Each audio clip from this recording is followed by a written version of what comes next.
Hey folks, in this video, we will explain the 5 most weirdest Spider-Man variants. These shouldn't exist.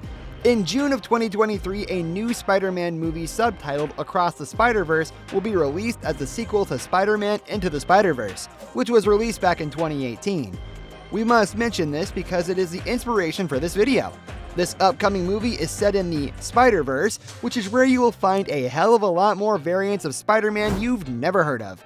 Together, these Spider-Folk are called the Spider Society. Spoiler alert, the Spider variants we highlight in this video may or may not be part of this prestigious society, so here we go. Number 1. Robot and/or Cyborg Spider-Man. First up, we have a robot Spider-Man that was eventually called the Time Spinner. It first appeared in the Avengers number 11 comic issue. It was essentially a robot built by Kang the Conqueror to defeat the Avengers. It managed to lure them to an Aztec temple, and they say the rest is history, or so the story goes. Also, remember when Agents of S.H.I.E.L.D. introduced Deathlock in the first season of the show? That's not the only time the Deathlock character has been added to a popular franchise in the hopes of making him more mainstream. The Uncanny X-Force number 5 comic book issue featured a utopian future where Earth's heroes were all turned into Deathlocks, including Spider-Man. It kind of reminds us of the Terminator, just like how a bunch of Deathlocks are sent to the past to make sure their future happens. And if the cyber enhancements on the Deathlock Spidey aren't enough for you, he does look as if his face fell in the cheese dip. Yuck. Number 2. Monster Spiders. Marvel also loves turning Spider-Man into a monster, like in some horrible Halloween costume mashups. The first go-to monster turns out to be Venom, but that aside, this monster Spidey is known as the Man Spider. This is where we see Peter Parker de-evolve into a creepy 6-armed life-size spider. While most people probably haven't read the one comic where he was featured as Man Spider, the premise has been recycled in pretty much every Spider-Man cartoon ever since. But the creepiest of these Man Spiders ever appeared in the Edge of Spider-Verse number 4. When he turned into the Man Spider, he became a psychotic serial killer who ate his victims.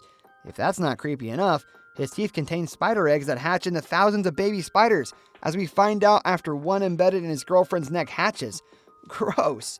Then you've got your standard issue Spider-Vampire, first seen in What If Volume 2 number 24. It's a story that takes place where Wolverine is the king of the vampires because it was written in a time where any X-Men story was a license to print money as teenagers bought into the franchise like it was hot.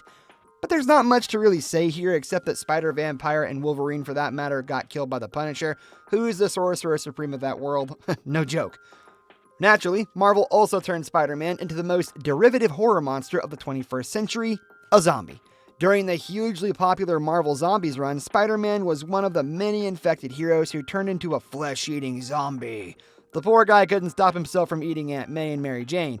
His grieving process didn't last too long because apparently the zombie virus reduces you to making bad puns about eating people. If that wasn't wacky enough, the spider zombie later became cosmically powered and helped eat the entire universe, and later was given cyborg limbs because why the hell not? What is really gross about this character is that when he ran out of webbing, he began to shoot veins out of his wrists. Barf. Also, Marvel writers have even teased us with a spider werewolf in the incredibly ridiculous Marvel Zombies vs. Army of Darkness number 5. Apparently, fans were clamoring for a version of Spider-Man that sheds after a full moon. Number 3. Japanese Spider-Man. If there's one thing Japan is good at, it's taking Western pop culture and turning it into something absolutely bonkers. In the 1970s, Marvel Comics licensed out Spider-Man to artists in Japan, and what they pumped out was certainly unique. Let's talk about the Spider-Man manga. Published in Monthly Shonen magazine and drawn by Ryoichi Ikegami, it featured the serialized adventures of Yukimori, a Japanese boy who becomes Spider-Man. Its most memorable quality was a wildly shifting one.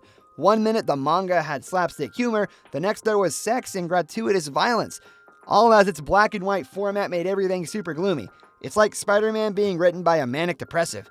Next we have Takuya Yamashiro, who was Spider-Man on the Japanese television show Spider-Man. And yes, it is required that you pronounce it that way when in Japan. Seriously, the series was a precursor to shows like Power Rangers and a complete departure from the source material. Takuya is a motorcycle racer who's given a device by aliens from the planet Spider that turns him into Spider-Man so he can fight monsters.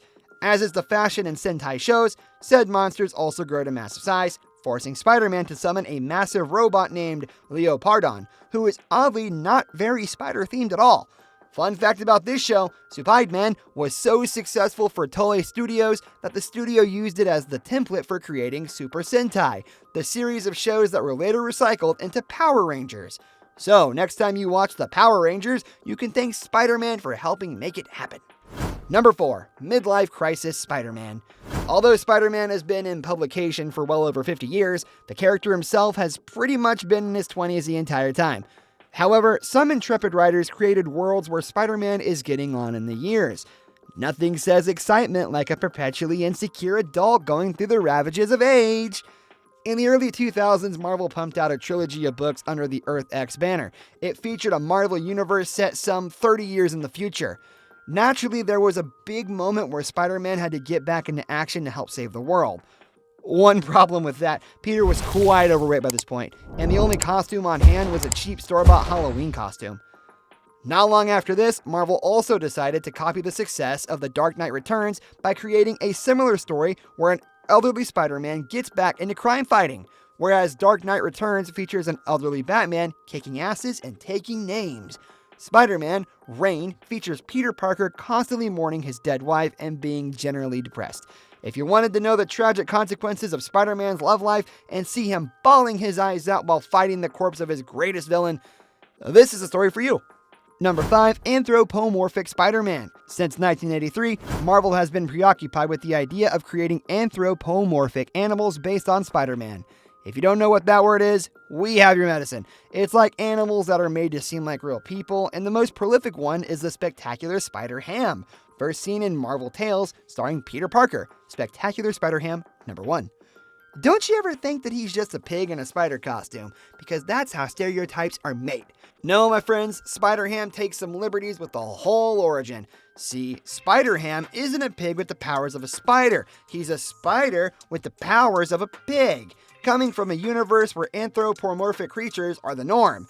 Pete the Spider was bitten by a radioactive pig to become the titular ham-based arachnid. Just like his human counterpart, there are a bunch of different Spider-Ham web slingings across the multiverse. Most recently, they introduced a dark and edgy Ultimate Spider-Ham, and we guess you could consider Spider-Pig from the Simpsons movie an alternate Spider-Ham, but don't quote me on that. Spider-Ham is just the tip of the iceberg. In Spider Island, I Love New York City number 1, we're introduced to Spider-Cat. That's a cat that has spider powers and frequently has nightmares about a pigeon-based venom. Apparently, fans were clamoring for a version of Spider-Man that would claw up furniture and poop in a box. When you think about it, possibilities for this character would have been endless. His worst nemesis would be Norman Osborn, who would be exactly the same as the original, only he's allergic to cats.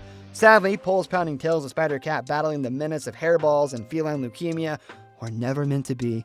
This is because it was one of the many alternate Spider-Men who were killed off during the Spider-Verse event. Speaking of the Spider-Verse, our next example of weird spider animals is the Spider-Horse. First seen in Amazing Spider-Man Volume 3, number 12, Spider-Horse is the faithful steed of Spider-Cowboy. This horse wears a jaunty little Spider-Man mask, but we're not entirely sure if it has any spider powers to speak of or not. Either way, we don't really want to think too much about it because it raises some troubling questions about where the webbing comes from.